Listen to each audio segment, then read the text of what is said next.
y 6. 5 y 6. 5, 5, 5, 5, 5, 5 y 6. 5 y 6. ¿De qué está hablando esta teacher ahora que 5 y 6? ¿Esto qué es? No estamos en matemáticas. Dios mío, ¿qué es esto?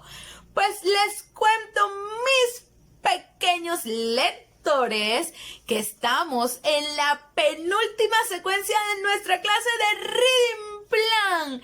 Estoy muy feliz de que hayas llegado hasta aquí y de que hayas logrado todos los objetivos propuestos hasta este momento.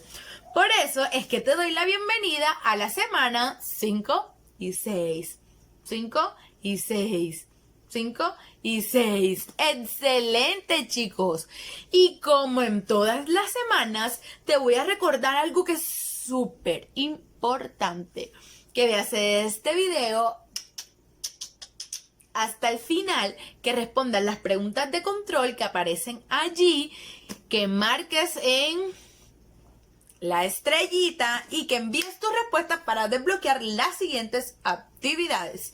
Recuerdan que los más juiciosos, los más aplicados son los que se van de vacaciones primero a despedir este año 2020 que estamos a punto de finalizar.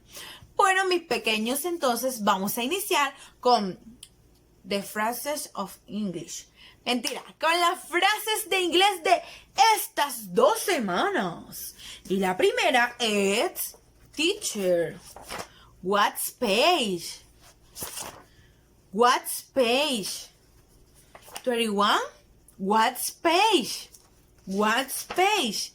What's page? What's page? ¿Qué significa? Muy bien. ¿Cuál página? Excelente, mis niños. Y tenemos la segunda frase de inglés, que es Can you explain again? Can you explain again? Que significa ¿me puedes explicar otra vez? Can you explain again? ¿Me puedes explicar otra vez? Así que ya sabes, estas son las frases de inglés que vamos a trabajar durante esta semana y espero que no se te olviden y que las pongas en práctica, ¿oíste? Bueno, ya sabes, sobre todo cuando estés en mi clase. Bueno, entonces vamos a iniciar el día de hoy. Vamos entonces para el inicio de esta actividad. Necesito que tú vayas y te dirijas a la plataforma Educa. Una vez que estés allí, vamos a disfrutar de una actividad súper divertida que vamos a encontrar allá. ¿Cómo la vamos a encontrar? Pues muy fácil. Te vas a dirigir al libro digital que vas a encontrar ¿en dónde? En la plataforma Educa. Una vez que estés allí, vas a entrar a la unidad número 8. Entonces, cuando llegues aquí a la página 160, vas a dirigirte a la parte superior del libro digital, que tu libro impreso también lo trae. ¿Qué vas a hacer? Aquí al lado del número 52 hay un botoncito que dice, veamos si se alcanza a ver allí, muy bien, saberes previo, aquí saberes previo, ahí le vas a dar clic y vas a participar en la actividad de inicio. Voy a hacer un control especial de esta actividad. ¿Cómo? Me debes enviar una foto, evidencia que me indique que tú sí realizaste esta actividad para que la nota de tu componente actitudinal sea la mejor y yo saber que estás cumpliendo con todos los retos de esta clase. Así que ya sabes, dirígete a la plataforma Educa a realizar tu actividad de inicio y regresas aquí para trabajar los temas del día de hoy. Bye. Vamos entonces a tu plataforma Educa y aquí te espero. Bueno, mis niños, y ahora vamos entonces al desarrollo de nuestra clase del día de hoy. Entonces, vamos a trabajar otros signos de puntuación diferente a los que hemos trabajado durante todo este año. Vamos a trabajar entonces las comillas, el paréntesis, el guión y la raya. Entonces, como podemos observar en la imagen que tengo aquí, vamos a iniciar con las comillas y luego con el paréntesis. Las comillas y los paréntesis son dos signos de puntuación, son signos de puntuación dobles que se utilizan para destacar, para resaltar, para aclarar, es decir, sobresalen en el texto. ¿Por qué? Porque ellas nos sirven para hacer hincapié en algo que queremos dar una explicación dentro del texto. Entonces, por eso están metidas entre comillas, entre paréntesis. Entonces, vamos a ver cuáles son las funciones de las comillas. Como ya les había dicho, destacan o resaltan una porción del texto, pero su función puede ser, primero que todo, encerrar citas textuales, es decir, lo que alguien dijo o lo que está escrito en algún libro. Ahorita vamos a ver unos ejemplos. También indican significados. Otra de sus funciones es destacar títulos de artículos, de capítulos, de libros, de películas, etc. Y también deforman intencionalmente el sentido de una palabra. Es decir, puede que esa palabra tenga otro sentido, como lo dice en el punto 3, en seudónimos de personajes o personas famosas. También es importante que sepas que las comillas están escritas al inicio y al final de aquello que tú quieres resaltar. Por ejemplo, si tú quieres decir al principio y al final, eso es lo que quieres resaltar, las comillas deben ir al y deben ir en final, para que el lector pueda entender qué es aquello que de verdad quieres resaltar, y las comillas te van a indicar de dónde a dónde es que lo estás haciendo.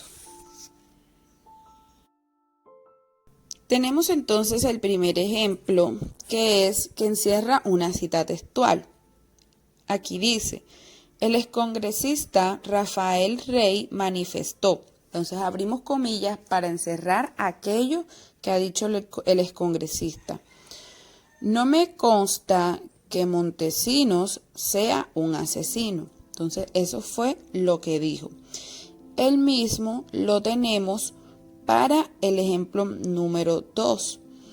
Tenemos entonces el ejemplo número 3 que dice, el tutor, para justificar la desaprobación en la conducta, aludía a la puntualidad. Entonces aquí están indicando un significado o le están atañendo una consecuencia y por eso está entre comillas. Tu vigoroso estado atlético me amedranta. Mira cómo tiemblo. Esto están deformando intencionalmente el sentido de una palabra, es decir, que puede que lo que están diciendo sea falso. Y tenemos el último, canciones como Abusadora son parte del último disco. Entonces, seguimos con el ejemplo. En este caso están destacando un título, en este caso de una canción.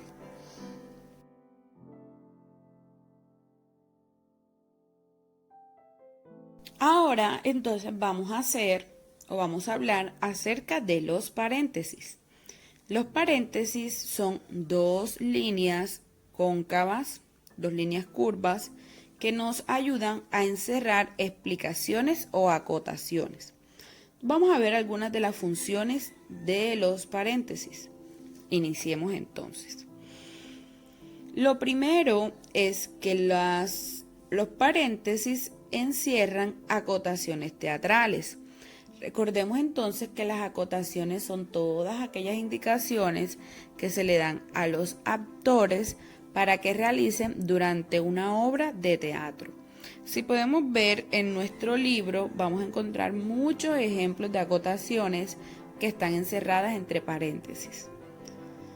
La segunda es que los paréntesis no se indican para señalar fechas.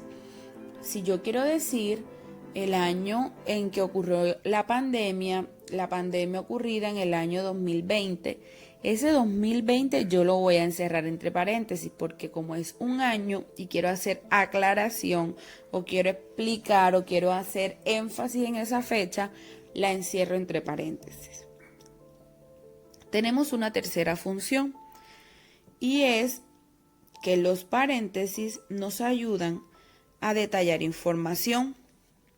Es decir, cuando yo quiero aclarar algo, pero no quiero que interfiera en el seguimiento normal del texto, pues yo lo que hago entonces es que lo encierro en un paréntesis.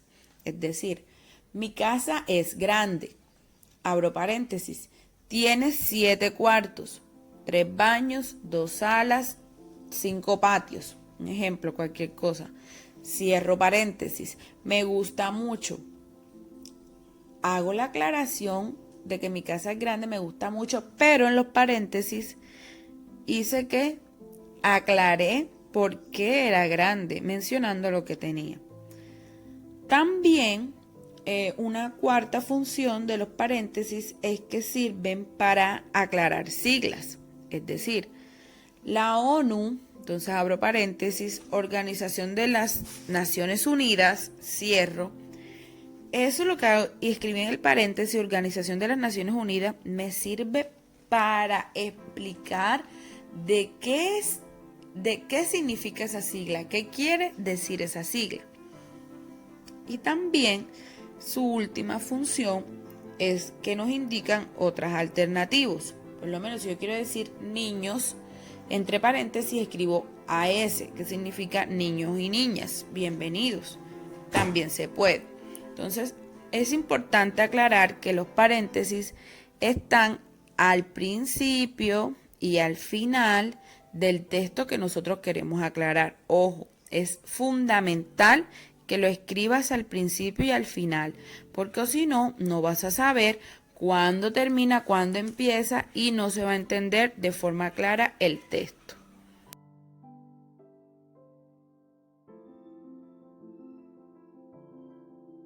Bueno, como ya había dicho, los paréntesis se utilizan para intercalar información adicional, como explicaciones, fechas, páginas de un libro y otros. Aquí tenemos un ejemplo. Luis Llorens Torres fundó la revista de Antillas. La fecha que está entre paréntesis es la fecha de su nacimiento y la fecha del año en que murió.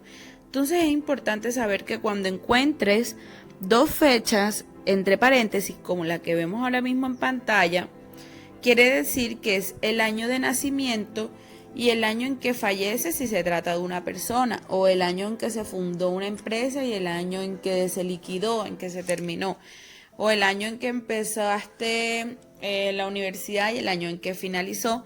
Depende de la información que se esté suministrando. Como puedes ver también aquí, tengo un paréntesis al inicio y un paréntesis al final de eso que quiero aclarar.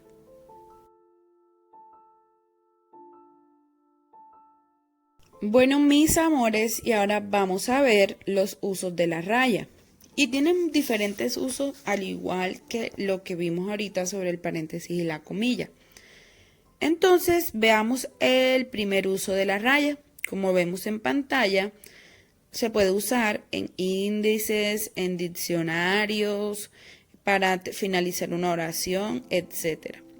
La raya entonces sustituye una palabra, ya sea dentro del mismo renglón o en renglones diferentes. Aquí encontramos entonces un ejemplo. Dice, es un significado. En este caso es un significado de un diccionario. Pie, parte de la extremidad inferior del hombre que sirve para caminar. La rayita, en este caso, indica que va a pie otra vez. Pie de atleta. Dice entonces raya de atleta. Pero como es un significado de diccionario, no se vuelve a escribir la palabra, sino que se usa una rayita.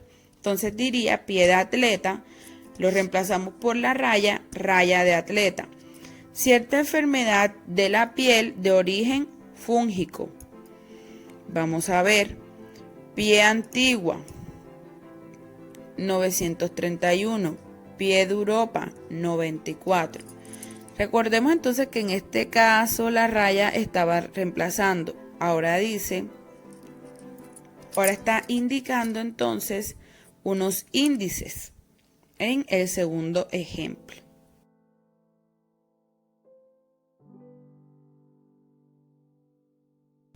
Tenemos también otro uso de la raya. La raya de mayor tamaño que el guión y es también conocida como guión de diálogo. Se utiliza en los textos narrativos para encabezar diálogos. Por ejemplo, para señalar cada una de las intervenciones de los personajes en un diálogo. Allí entonces tenemos la raya. Tenemos una raya inicial. Hola, ¿cómo estás? Como va a hablar otra persona que es la que va a responder, le colocamos otra raya. Yo, muy bien. También tenemos que la raya se utiliza para limitar las aclaraciones que el narrador inserta en el diálogo. Es decir, cuando el narrador dentro de una obra dramática va a hacer una intervención, iniciamos con raya y cuando va a dejar de hablar, finalizamos con raya. Sí, ¿cómo te llamas? Dijo René y se detuvo. Ese dijo René y se detuvo, eso lo dice el narrador. Por eso es que vemos que inicia con raya y finaliza con raya. Entonces, aquí encontramos 3 rayas. La primera es, como habíamos visto anteriormente, va a hablar ¿quién? Muy bien, el personaje. Y la raya 2 y 3 es la que inicia la intervención, es la que indica, la intervención que está haciendo el narrador o la aclaración que está haciendo dentro del texto del género dramático.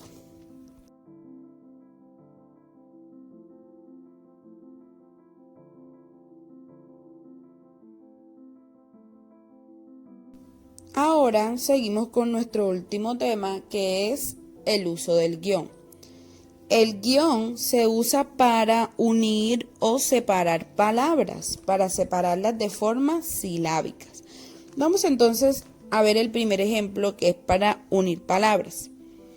Se trataron temas sociopolíticos. Ahí hay 2 palabras, pero como queremos que sea de una sola intención, las unimos por medio del guión.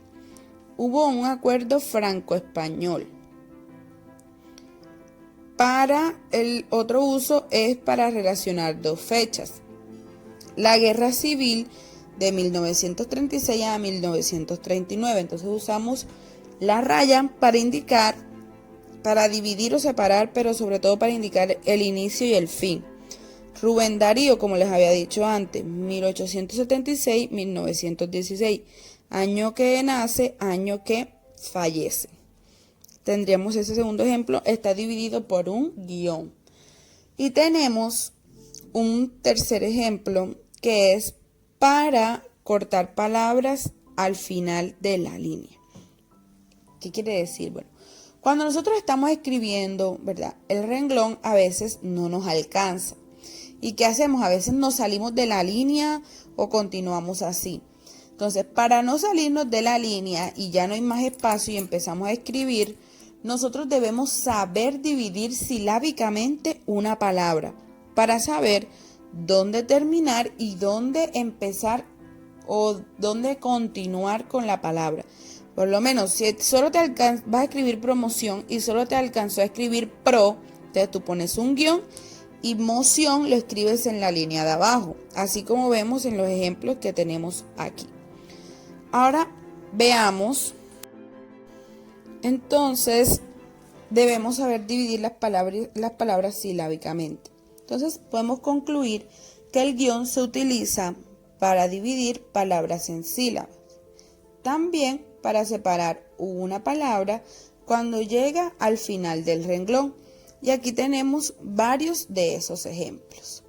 Muy bien, chicos, excelente la clase de hoy sobre otros signos de puntuación.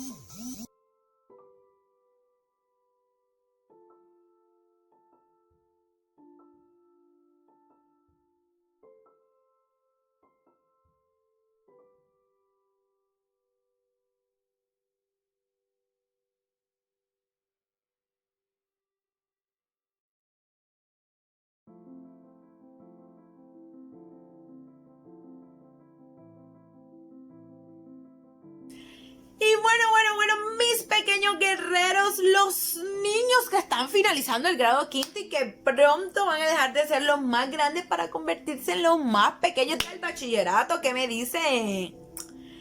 Ah, los quiero ver, ¿verdad? Eran los más grandes, ahora vamos a ser los más pequeños, pero con ánimo, con actitud, que todo lo podemos lograr. Vamos a finalizar esta penúltima semana con nuestro reto del día de hoy. Para esto vas a realizar las páginas 131 a las 133 de tu libro de actividades de lenguaje, en donde vas a encontrar temáticas sobre los signos de puntuación que acabamos de ver aquí en esta clase. ¿Sobre cuáles? Sobre las comillas, sobre los paréntesis, sobre las rayas, sobre el guión. Vas a encontrar entonces actividades relacionadas a esas que son muy fáciles. Así que ya sabes, te invito entonces a realizar este súper reto, a hacer las cosas con dedicación. No se te olvide de bloquear este video. ¿Por qué? Pues muy fácil. Porque aquí te voy a dejar el medio, está allá abajito, busca allá abajo, está el medio, por eso tienes que bloquear esta actividad. Y un quiz que te voy a dejar en Educa. Así que no se te olvide realizar tus actividades con mucho compromiso, con mucho entusiasmo y con mucho amor para que todo pueda salir bien. Nos vemos en Webets.